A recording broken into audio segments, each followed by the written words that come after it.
Had to be Highway to Hell, didn't it, really? We went to Frio the other day, pay our respects to Bon, as you do. There's little kids playing on him. I'm not quite sure how Bon would have felt about that. But there was a little kid that was, is that the guy from AC/DC? It's like, yes. I think Bon would have been proud of that. This is great, isn't it? I'm going to start off, if you don't mind, I'm going to start off with a conference selfie. So what I'd like you to do, if you wouldn't mind, how am I going to do this, is could you do your best quokka face for me? This would be great. Oops, I'm not very good at this photography lark, am I? I need a selfie stick. Oh, this is rubbish. There we go. I'll just have the top of my head. Selfie sticks. Thank you so much for coming. And thanks for the mixing team. I mean, this is going to be an amazing couple of days. I'm really pleased I'm going to be here starting the show. I think we're going to be in for a fantastic day. And I'm really looking forward, actually, to sitting up there with you and listening to all the speakers, getting this over with. So I've actually put my slides for the talk online, and I'd like to hear your feedback. You can reach me on Twitter, and my DMs are open to everyone. So back in the mists of time, I studied fine art. I wasn't a graphic designer. So I'm kind of largely self-taught. So I'm always slightly uncomfortable about describing myself as a designer. But I call myself a web designer because that's something that I've done for nigh on 20 years. And I run a little studio where we make creative work for the web and for clients. And for the past couple of years, I've been talking at conferences about how I'm frankly disappointed with what I see as the current state of design on the web. So I've been talking about why I believe that design has been lacking in originality and personality and has somehow been stripped of its soul. Now, not everybody feels the same way. Ethan Marcotte commented that there is an opportunity and a need to set up better models for criticism in our industry, but talk of the web's soul isn't it. And Scott Jale added that for him, the soul of a great site is fast, broad access and utility. And that type of comment makes me really sad. But I'm not surprised, because accessibility and performance and usability, they all matter. I mean, I understand that, but they're not enough, not on their own. Because the web isn't some utility. It's not a terminal that gives us answers when we ask it questions. And it's not just a platform for the digital products that we seem to be so infatuated with building. The web can, and I think it should, be a vibrant medium for creative expression in the same way as film and print and other media. You know, as web professionals, our work should be about much more than just the execution. The web should be both a creative melting pot and a proving ground for new ideas. Whether we are broadcasting news or selling products, creative thought is as important as accessibility and performance and usability. And I felt like a bit of a lone voice for a long time. I was sort of pining for conversations about creativity. I was longing to see creative ideas expressed visually on the web. And I tried really hard not to sound like some bad-tempered old man, complaining that website wasn't as good as it was in my day. Because trust me, it wasn't. Because back then we had guest books and hit counters and lots of little men who were constructing in GIFs. But I feel lucky in a way, because when I started working on the web, somehow we still challenged the idea of what a website could be.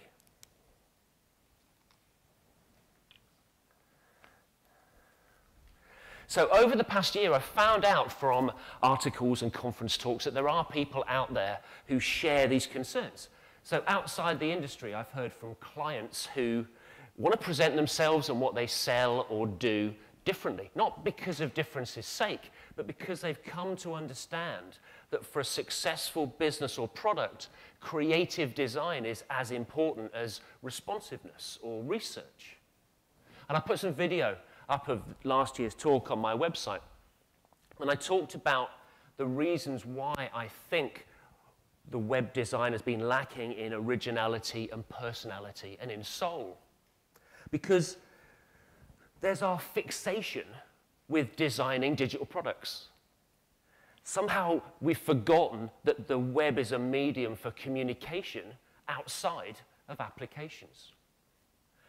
And we've become infatuated with processes like atomic design and tools, including pattern libraries and style guides. And I think we're losing sight of what we're ultimately making. And we've also got this unwillingness to take risks for fear of criticism or failure. And our reliance on research and testing means that we're just delegating design decisions. We're abdicating responsibility for our designs. And also, our failure to understand art direction and why that matters as much on the web as it does in print. And that's the reason I want to talk to you today. I want to talk about what art directors do and how art direction itself can improve what we make for the web. Because what I'm going to cover applies as much to promoting digital products as it does to telling stories. And I'm going to share a little bit of practical advice on how we can make designs that are more creatively satisfying without compromising the accessibility or performance or utility that we should be so rightly concerned with. So what do you think of when you hear the term art direction? Maybe you think about responsive images, about presenting alternative crops and sizes and orientations to several different screen sizes. Maybe you use the picture element or the sizes attribute in HTML. These have become useful responsive design and art direction tools, but there's more to web design than just using tools. Maybe you think about those designers like Jason Santamaria or Trent Walton who art direct their writing by giving an entry its own distinctive image and layout and typography. This gets us closer to understanding art direction, but images and layout and typography, they're only the result of art direction. They're not the meaning of it. So if art direction isn't exactly those things, what precisely is it? In a sentence, it's the art of distilling an essential, precise meaning or purpose from a piece of content. Be that a magazine article or a list of reasons why to use the coolest app from the hottest startup, and then conveying that meaning or purpose by using design. And we just don't hear enough about art direction on the web for reasons that I'll talk about a little bit later. But it's well established in other media, perhaps most memorably being in magazines and maybe in newspapers. So I am not quite old enough to remember firsthand Alexei Brodovich's work on Harper's Bazaar magazine from 1934 to 1958. Not quite that old. I'm not fashionable enough to have read Man About Town magazine or to have seen Tom Woolsey's work, but I am familiar with Neville Brody's art direction for The Face magazine. I'm still inspired by this stuff every single day. And then there's the Guardian newspaper, and in particular Mark Porter's redesign from 2010. Magazines and newspapers have found the web challenging for many, many business and technical reasons. And they also often struggle to bring the same levels of art direction to their websites as they do for their print editions. Now, one exception is ProPublica, and it's an independent, non-profit newsroom based in Manhattan. And I can better explain how art directors work with writers and others to attract attention and then convey ideas and stimulate emotions by talking about this story. This was art directed for the web by ProPublica's design director, David Slate, and it won a Pulitzer Prize for explanatory reporting. Now, the next few slides show screenshots from the art-directed website design, and some people might find those images disturbing.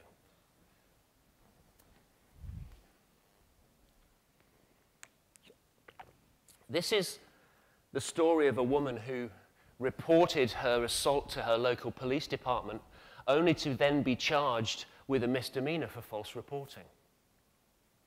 And the story is even more notable because it was written by two journalists. And that in itself isn't unusual, but instead of merging the two voices into one, the editor kept them separate. And that's because one was reporting from the point of view of the woman, and the other from the point of view of the police. And in his role as art director, David recognized that the way the story was told across two timelines and by two alternating voices made it more powerful. So he emphasized them. The woman's story uses specially commissioned illustrations, whereas the police story just includes photography. And her story is told on the left half of the page, but theirs is told on the right. And the introduction and the epilogue are in the center. And this is a powerful story, and it's told more emotively because of the art direction. So let's compare that to another piece from ProPublica. This is produced for the web by Emily Martinez and Rob Waker, and it's about Joaquim Archivaldo Guzman Loera, who's better known as the Mexican drug lord El Chapo. This is a story about violence, and the specially commissioned illustrations by Tim McDonough, they communicate the violence with an intensity that would have been difficult to achieve using photography. And finally, there's Busted. This is an expose of false positives in police roadside drug testing kits, and the effects on people's lives from being falsely accused of taking only cold remedies is told through the art direction. This testing kit image is really small, and it adds scale to the devastating consequences. Now, these presentations, the presentation of these stories and more, they all share ProPublica's design DNA. There's some consistency between all of them because they're set using the same grid and using the same typefaces. But they feel entirely different because art direction enhances the story without getting in the way. So I guess that a good many of you are sitting there thinking, well, what does this have to do with me and the kind of work that I do? You know, maybe you see art direction as an activity that's more suited to print than it is to the web. And some people might think that art direction is elitist in some way. But I don't think any of that's true. Stories are stories, no matter what they're told or through what medium. I mean, they may be thought-provoking ones, like these published on ProPublica, or they might be the story of your company and why people should do business with you. They could be the story of your charity and the good causes that you support and why people should donate to it. And then there's the story of your startup's new app and why somebody should download it. Because with all of these stories, there's a deeper message which goes beyond just telling the facts about what you do or what you sell. So go beyond what your company does day to day and think about what that means for people. Your product probably does everything that you say it does, but what does that actually mean for people's lives? Art direction is about understanding those messages and then deciding how to best communicate them through the organization and presentation of words and visuals. So, is art direction relevant to the web? Of course it is. Art directors use design to help people better understand the significance of a piece of content, and that's as important on the web as it is in print. In fact, the basic principles of art direction haven't changed much between print and digital. And I'd actually go further by saying that art direction is essential to creating cohesive experiences across multiple channels, so that the meaning of our content doesn't get lost in the gaps between devices and screen sizes. So former design director at The Guardian, Mark Porter, who I've had the pleasure of working with and learning from, he said, when you do a newspaper redesign, you're also designing a website, pages for mobile devices, and for apps. Conceptually, it all has to fit together, and it's about having a visual identity for a brand that works in print as well as other channels. Because as well as helping someone establish a relationship with the content that they're reading, art direction can connect them to the spirit of a publication or a brand. And one of the most important tools in demonstrating that spirit is typography. Now, Mark also said, good editorial design is firstly about making people want to read, and then about telling stories. And that truth applies as much to the web, if not more, than it does in editorial.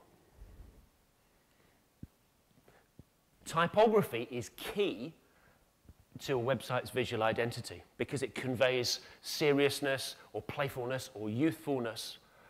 Now, designs based on type can be difficult, not because typography itself is hard, because it is, but because typographic designs also need close collaboration between editorial and design, and that doesn't happen very easily among a lot of organizations.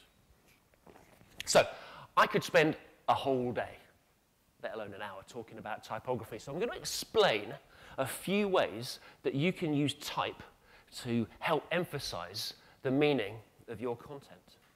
Just a few examples. Let's start with block quotes or pull quotes. They are a clear example of where designer editorial collaboration can improve someone's understanding of a story. But we can move beyond ordinary quote marks and use other symbols to reflect the content or the personality of the publication. And quotes lead people into a story. And we can represent that through design by using the grid to outdent the quotation and then using a symbol literally to point the way back in. And we often draw attention to block quotes and pull quotes by contrasting them with the typography of body copy. But by using the same size and typeface and weight, we're saying that both are equally important. And in contrast, if we use a different type treatment and positioning to place that quotation at the center of someone's reading experience, and with Flexbox and now with CSS Grid, we have the layout tools to enable us to place this content visually, but still maintain an appropriate source order. Or we can allow quotations to subtly interrupt the right-hand reading edge of the type. Now, art director Neville Brody, he often used varying type sizes to emphasize certain words, and this can be particularly effective within quotations. And quotes can help make striking typographic designs by creating focal points and then leading people's eyes towards calls to action. But it takes collaboration between design and editorial to determine the length and the number of the placement of these quotes. Headings, they can demonstrate hierarchy and they can signal the importance of content, but they can do much more than just demand attention. Headlines can really help us set the scene, so we can choose typefaces that reflect the subject matter. So this is a story about Jules Verne, who's the author of Journey to the Center of the Earth. And this can be enhanced by a modern serif typeface. It could have felt just as at home in 1864 when this book was written.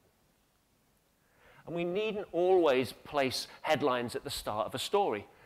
We can place a headline after the first few paragraphs, and that turns them into a prologue. And this display typeface is based on a grid, and that echoes the grid that we create using CSS columns. We can experiment using transforms to position a headline slightly outside the limits of the viewport. and use really tight leading and tracking to create overlapping shapes that turn the type into a distinctive visual component. And headlines needn't be large to attract attention. Instead, we can combine small type with large amounts of white space. And this amount of white space feels luxurious. But don't forget, we need to keep it in proportion to screen sizes across different media queries. But we don't always need images to add visual interest to a design. Deconstructed text can be even more interesting, and we can use SVG and the picture element to make sure that everybody sees a design that's appropriate to their device. Now, in magazine parlance, an introduction or an abstract or a lead paragraph is sometimes referred to as a stand first, and we can use stand firsts to do more than just introduce an article. So here, the generous amount of white space between the stand firsts and the article, it gives a reader time to pause and take a breath before they begin to read.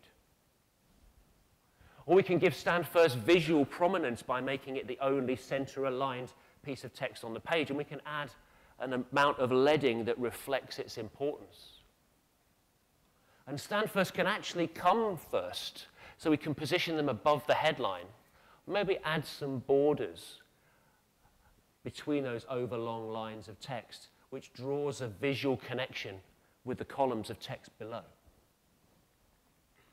Or we can create a contemporary magazine feel by using generous leading and aligning the stand first within the columns of the text below. And we can emphasize the difference by aligning that text to the right. And alternatively, we can separate it visually from body copy by setting it using uppercase letters and improve the legibility by loosening the leading. Every element presents an opportunity to tell a story through typography. And readers will reward the time that you spend designing type with their attention.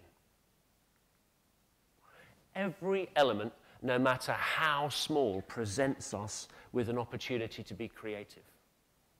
So, let's take drop caps that sit below the baseline. These are easy to accomplish using CSS, so why are they so rarely used well on the web? We can adjust the size of the drop cap across breakpoints, and on larger screens, we can maybe use that extra space available by pulling them out into the margins. But why be satisfied with plain drop caps when we can add borders and visually connect them with the art direction of the content or the design of the publication?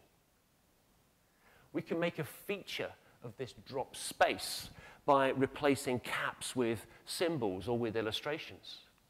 And this is a modern twist on the religious texts of 800 AD. And we can use CSS shapes to wrap text around these irregular shapes. Now, initial caps sit on rather than below the baseline, and we can use either the same typeface as the body copy or something completely different that reflects the content. And using drop caps in more than one paragraph helps us to break up large blocks of text, and it draws the eye to the start of the next section. Or we can use pseudo elements to insert decorative caps and then absolutely position them behind the content.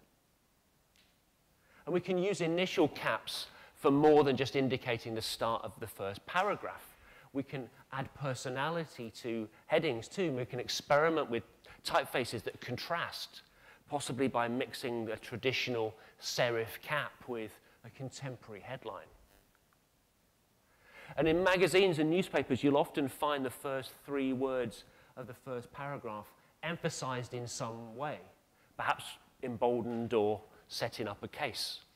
And we might also use pseudo-class selectors to apply the same treatment to the entire first line. And this line dynamically adjusts in length, and it's perfect for responsive designs.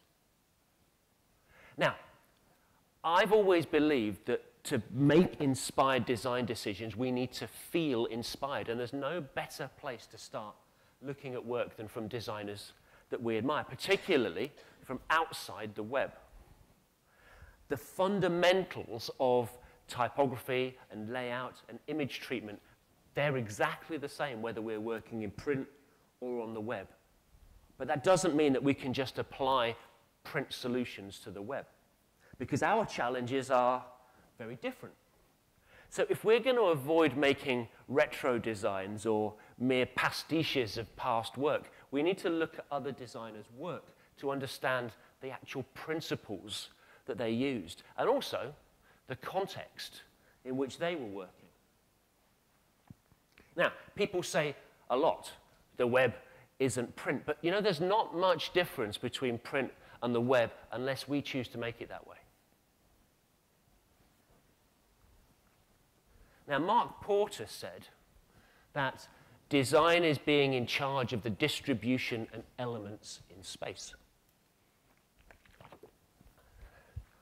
And those elements being headlines, text, artwork, white space.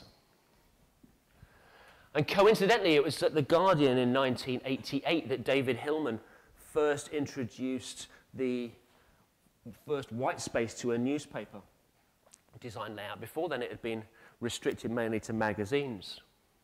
Now, when most people start developing a layout, they turn to a CSS framework like Bootstrap. I'm sure everybody's familiar with this 12-column even ratio grid, and grids like this have underpinned website design since the days of Grid 960, and is anybody here old enough to remember Blueprint? Oh, a few old people. It's okay, we can have a self-help group later. Now, this grid has the potential to create an infinite number of layout combinations. Every one of them is going to have its own unique characteristics. So this is a throwaway newspaper feeling coming from the layout because of the lack of white space. When we add white space and columns, we bring more of an editorial feel to the page. And images that bleed off the page are reminiscent of a quality print publication. So if we've got an infinite number of layout combinations possible, can somebody please explain to me why this appears to be all we seem to be capable of making? Now, I'm sure everybody has seen the parody sites, every fucking Bootstrap website ever, or John Gold's famous tweet, which asks us which one of two layouts are we designing today. Yet frameworks are a really easy target, but the problem with homogeneous design doesn't stem from Bootstrap's grid. Instead, it comes from our lack of imagination and our knowledge of how to use grid systems creatively. Because even ratio grids have been the foundation of design layouts for decades. They provide columns to structure our content, but they don't inform us how wide these columns should be or the relationship between them. And should the main content be 8 columns wide, which is twice the width of the sidebar, or should the relationship between column widths be closer? You know, in my experience, most designers make those decisions based entirely on guesswork. But instead of guesswork, we can use mathematical ratios to inform layout decisions. And using ratios is particularly relevant now to responsive web design. It's made even easier by layout tools like CSS Grid and Flexbox. So I doubt there's many people that haven't heard or seen the golden ratio. This is a naturally occurring ratio. It's been used in architecture and art and design for centuries. And the golden ratio offers us more than columns because we can use it to create golden rectangles. We can take a rectangle with golden proportions, carve out a square, and then the space that remains is another golden rectangle. And we carve out a square, and we create yet another golden rectangle. And these are perfectly proportioned containers for our content. And they suggest layout possibilities that we would unlikely create using guesswork. You know, golden is not the only ratio available to us. There's a really great tool I'd recommend to you called GridSet. We were talking to people in my workshop about this yesterday, so check out GridSet out. And there's also a close relationship between golden ratio and Fibonacci numbers, where the number is the sum of the two numbers that come before it. And we can create layouts by making those squares the size corresponds to Fibonacci numbers. And what looks like, at first, to be a random arrangement of these squares can quickly turn into a layout that's very distinctive when compared to what we see on much of the web. So in reality, Bootstrap's 12 even columns, they are rarely used for much more than alignment guides. But if we don't have to work too hard to create designs that are distinctive using Bootstrap's grid. So I can't think of many applications where we'd need to use 12 columns. So the first step is often to simplify.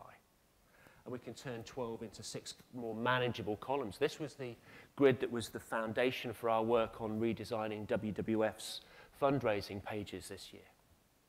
So we had 2 demands for our grid. We needed 4 even columns for content that we could combine into either 2 or into 1, depending on the content. We needed a wider than average sidebar to hold the fundraising tools. So with that in mind, we divided that first column, number 1, and then added one of those 2 narrow columns to the width out on column 6. And this makes ample space for the fundraising tools. And using this simple approach, we made a grid that's flexible and layouts that are really easily responsive. So this is the home page from our fundraising website redesign. And what about that skinny column over on the left? We left that empty, making that layout asymmetric, which adds visual interest and energy. But we occasionally pull content into that narrow column to add emphasis to it. So this is where the map of where the remaining 880 mountain gorillas live in the world. And sometimes we use that column to indicate the start of new sections in a more imaginative way than Bootstrap's full-width fields, like here with this gorilla timeline. So good grid systems anchor our content, but they don't contain the items on a page unless we make them. So the templates that we use, they can speed up layout production. They can give our designs consistency, but we've got to be so careful that we don't make all pages, and therefore all websites, look alike. Because there's no reason why so many websites are indistinguishable from each other. When we use this grid imaginatively, we can create any number of distinctive designs. Standards and best practice are all good things in the right context, and we can leverage familiarity with certain types of content. Elsewhere, we can really make full use of our imagination to add clarity to our content through expressive layout design. And the possibilities for creativity really are endless, which makes it so much more maddening when we see countless websites failing to live up to their creative potential. And most importantly, failing to add meaning to their content through carefully considered art direction and design.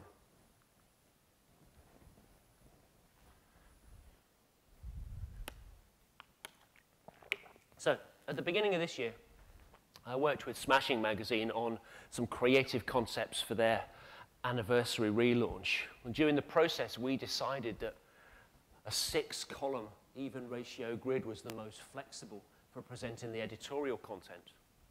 But sadly, the advertising that Smashing relies on was a poor fit for this grid because 1 column was too narrow and 2 columns were too wide.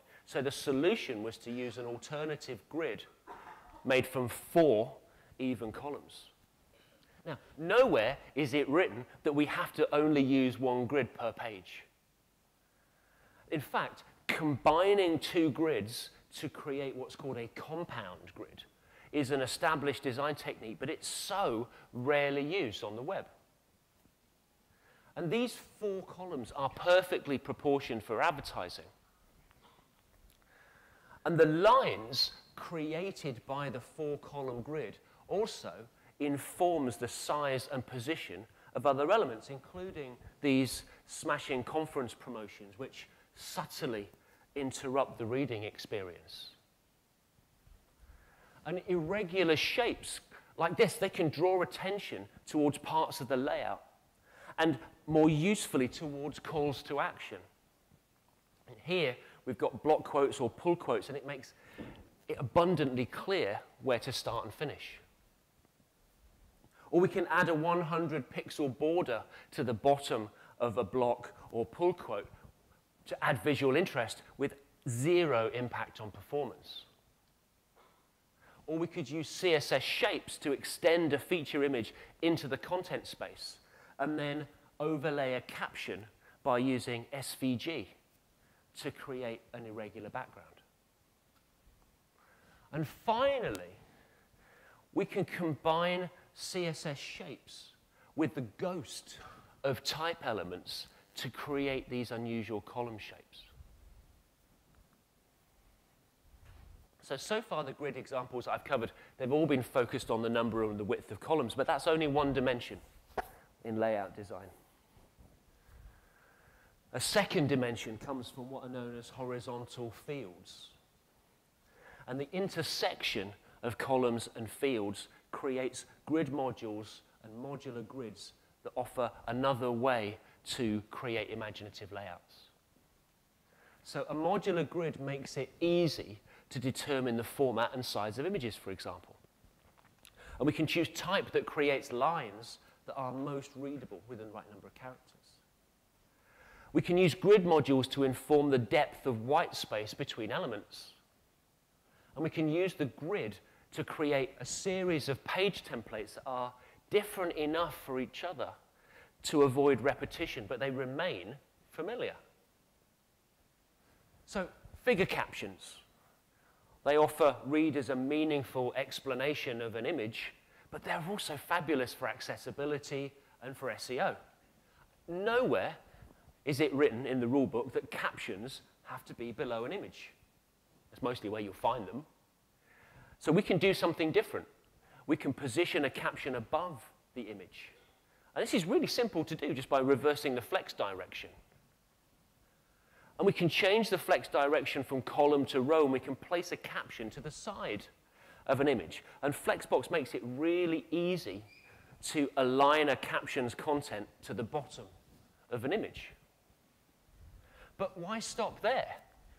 Let's use the modules in a modular grid to create a long vertical caption and then add borders to emphasize the content. A strong image needs a strong caption, and it's areas like this that designers can really put their mark on a design. Or we can design captions that complement the style of the images. Or finally, use the modular grid to crop images and position them and the size of captions that we place over them.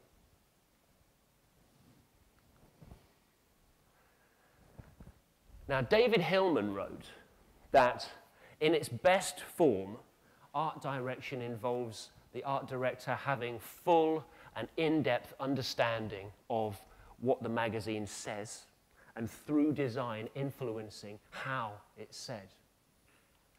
This means that for many organizations, art direction isn't something that's easy to accommodate, because an art director needs to work closely with an editorial team, because they're responsible for organizing and sourcing the content, and for commissioning illustrations or infographics or photography.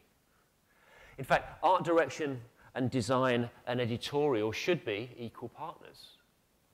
But in our industry, for the past few years, we've made some progress in bringing creative and technical teams together, but it's much less common to find web designers and developers who work closely with editorial teams. But I think that the reason why we see so little art direction on the web goes deeper than that. When they're designing for digital media, art directors don't just design the visuals, they shape readers' experiences of an article or even an entire publication into one vision. And that vision is often deeply personal, and it reflects their interests and their aspirations for a publication.